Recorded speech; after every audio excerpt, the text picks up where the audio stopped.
Oi, pessoal, tudo bem? Eu de volta. Um atrás do outro, né? Vocês estão vendo o modelito eu mesmo, para a gente recuperar aí o que a gente já tinha feito nos encontros anteriores, para a gente deixar registrado aí as nossas atividades. Então, o nosso tema de hoje é clientes, certo? O nosso tema desse bate-papo são os clientes. Então, eu quero entender para quem eu devo vender, quem são as pessoas, certo? Quero entender quem são os meus clientes, quem são os meus usuários, certo? Então, quando a gente está falando sobre para quem eu quero vender, eu preciso entender quem é o meu cliente, quem é o meu usuário. Pessoal, são duas coisas diferentes que muitas vezes eles podem ser o mesmo. O cliente é aquele que paga pelo meu produto, certo? Então é aquele que vai lá e vai comprar o meu produto. Mas não necessariamente esse aí seja o meu usuário. Um exemplo para vocês. Quem tem filho aí vai se identificar. A minha filha, por exemplo, ela tem 2 anos, então eu uso produtos de higiene infantil. E era uma briga enorme a gente lavar o cabelo embaixo do chuveiro. Até que um dia ela ganhou um shampoozinho de um amiguinho, quando ela fez aniversário, da Frozen, que ela adora. Aquele dia ela mesma pegou, foi para baixo do chuveiro e começou a tomar o banho dela e lavar o cabelo. Então, assim, quem é o cliente? Quem é que compra o shampoo da criança, né? São os pais, né? Bom, e aí a gente tem lá o usuário, que é a criança. Os pais também são usuários, sim, porque eles vão ajudar a dar o banho, mas quem vai ser impactado lá no final com esse shampoo é a criança. Então a gente tem aí duas coisas diferentes. Eu querer chegar lá, querer comprar um shampoo lá de um personagem que era da minha época lá, sei lá, os ursinhos carinhosos. Pode ser que pra mim seja muito legal, mas ela quer o da Frozen. Então, o que a gente vai fazer? A gente vai acabar comprando o que o nosso usuário, lá afinal, quer e realmente vai desfrutar desse produto ou desse serviço que a gente está oferecendo. Então, essa é a diferença entre cliente e usuário. Muitas vezes eles podem ser o mesmo. Quando eu vou lá, eu compro shampoo para mim mesma. Então, eu sou a cliente e eu estou sendo a usuária também, certo? Esse é um conceito bem importante para a gente entender. Por quê? Porque se a gente quer conhecer eles, a gente precisa entender que eles são pessoas diferentes e que eles têm necessidades diferentes, que eles têm problemas e dores diferentes, certo?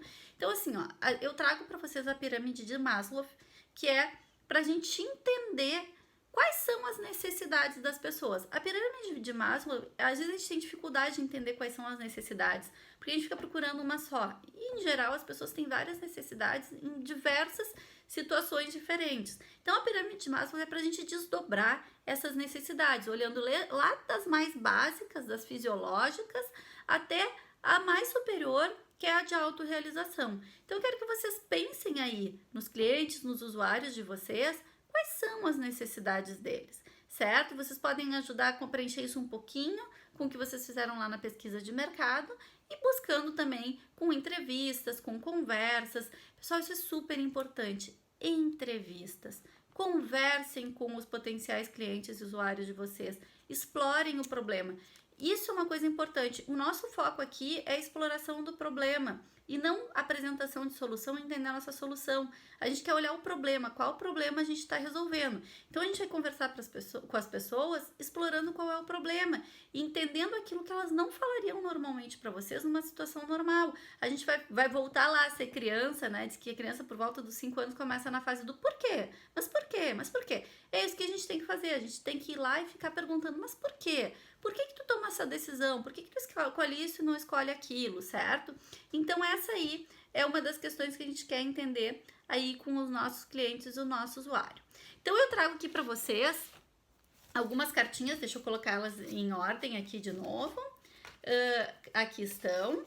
Então, assim, algumas cartinhas que nos ajudam a entender quem são os nossos clientes. Primeira coisa, vamos definir que tipo de mercado aí que eu tenho. É um mercado de massa que vai atender todo mundo? É um nicho específico? São mulheres acima de 50 anos, de 60, enfim. Ou é um segmentado, eu quero de jovens entre 18 e 25 anos que estudam uma universidade pública, enfim, que moram fora da sua cidade natal, enfim, a gente vai criar uma segmentação. Que tipo de mercado vocês querem atender? Isso é importante, pessoal, porque a gente querer atender tudo, às vezes, a gente começa a tirar para tudo que é lado e não tem um foco. Então, é importante vocês definirem um foco para pelo menos esse momento inicial, certo? Bom, característica dos clientes aqui, o que eu tenho aqui? Faixa etária, em termos de pessoa física, qual é a faixa etária dela, qual é o gênero, estrutura familiar, o trabalho dela, o que ela faz, o quanto ela ganha, nível de escolaridade, onde ela vive, do que ela gosta, como é que ela se sente, quais suas necessidades, expectativas e dores, certo? Então esses são os tópicos. Quando eu tenho pessoa jurídica, eu preciso entender quem é essa pessoa jurídica, qual é o ramo de atuação, produto e serviço que oferece, número de colaboradores, tempo de mercado, se tem filiais, se não tem, qual é a capacidade de pagamento, imagem no mercado e necessidades e demandas, tá? Comportamento dos clientes, a gente precisa conhecer o comportamento deles. Qual é a quantidade e frequência de compra, né? Eu compro shampoo uma vez por mês quando termina, ou com que frequência, ou não, eu aproveito e compro todos de uma vez quando termina o meu estoque aqui de casa, eu aproveito quando tem uma promoção. Onde é que compra? Eu compro pela internet, não, eu vou na loja direto comprar. Atualmente, como é que as pessoas estão fazendo para comprar? O quanto elas pagam, né? Eu vou lá, eu gosto daquela marca, então eu vou lá, independente do preço, eu vou lá e compro. Não, eu procuro entre determinadas marcas que eu gosto, eu busco aquela que está com o melhor preço. Ou eu fico monitorando e espero entrar uma promoção para eu comprar aquela única marca que eu gosto de usar. É isso que eu quero que vocês entendam, esses detalhes de comportamento, porque aí é nesses detalhes que vão aparecer questões onde a gente pode entender que a gente pode atacar para agregar valor do nosso produto ou serviço, que vai ser o nosso assunto do nosso próximo bate-papo. Decisões de compra, né? O que faz as pessoas decidirem a compra? Preço, qualidade, eu compro isso porque é muito bom, que eu estava dando exemplo para vocês, prazo de entrega, vai ser mais rápido, vai ser mais demorado, prazo de pagamento, esses aí me parcelam em 10 vezes sem juros. Poxa, isso é uma boa opção para mim. Não, eu prefiro pagar à vista com um desconto maior.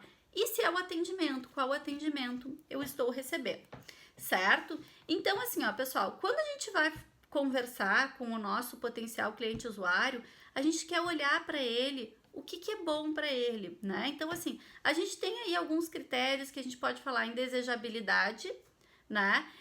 E aí a gente entra em algumas questões aí associadas ao o que é desejável para o nosso cliente, né? O que dá prazer para ele, o que é útil para ele. A gente tem que entender para ele o que é importante, certo? E aí, quando vocês forem entrevistar, vocês podem levar junto o protótipo de vocês. E aí vocês perguntam para ele, o que tu curtiu aqui? Eu tô pensando em fazer isso aqui. O que tu gostou? Gostei disso. O que tu não gostou? Deixa ele falar também, certo? Provoquem ele a falar. Tá, mas o que tu me sugeriria aqui? Porque isso aqui não deve estar. Eu acho que não tá muito bom. Acho que tem coisas que não estão legais. Quem sabe tu me sugere alguma coisa. Busca, então, lá tem um templatezinho para vocês lá para fazer o teste do protótipo. Curtidas, críticas, questões, perguntas que as pessoas fizeram e as ideias que elas deram, certo? Então usem tudo isso na entrevista de vocês. Depois a gente tem a observação, pessoal. Vamos observar, vamos sair, né? Agora a gente não tá podendo sair muito, mas quando a gente puder sair, ou se a gente puder fazer isso pelo computador, de alguma forma, pelo telefone, de observar o comportamento das pessoas, até dentro de casa mesmo, observem. O que a gente pode observar para ajudar a gente a refinar um pouquinho o nosso olhar aí? Fatores sociais, então socialmente como é que essa pessoa se relaciona, fatores físicos, com o que ela interage, pensa numa criança brincando, que tipo de coisa que ela gosta de pegar e brincar, gosta de mais pegar uma boneca, de pegar um carrinho, de pegar os blocos e objetos, tentem observar esse tipo de coisa. Fatores cognitivos, o que leva a decidir entre uma coisa e outra, vamos pensar uma criança brincando com bloquinhos, ela decide empilhar tudo, espalhar, colocar em partes menores ou fazer uma torre bem alta encaixando esses blocos. O que faz ela decidir? Observem, olhem o que ela está fazendo. Fatores culturais, daí a gente entra entre pessoas de diferentes culturas. E fatores emocionais, né? O que deixa feliz, o que deixa triste, o que faz as pessoas ficarem um pouquinho mais envergonhadas. E por último, a persona e o mapa da empatia. Pessoal, eu quero que vocês criem um personagem real, que tenha vida, que tenha suas características, que tenha nome, que tenha personalidade, que sinta coisas, que façam coisas e que principalmente tenham necessidades. Então essa é a última tarefa de vocês para esse encontro. Pessoal, não esqueçam, a persona tem que ter rostinho, tem que ter roupa e não esqueçam do chãozinho lá para passar no psicotécnico, tá, gente? Então aí estão as tarefas para vocês.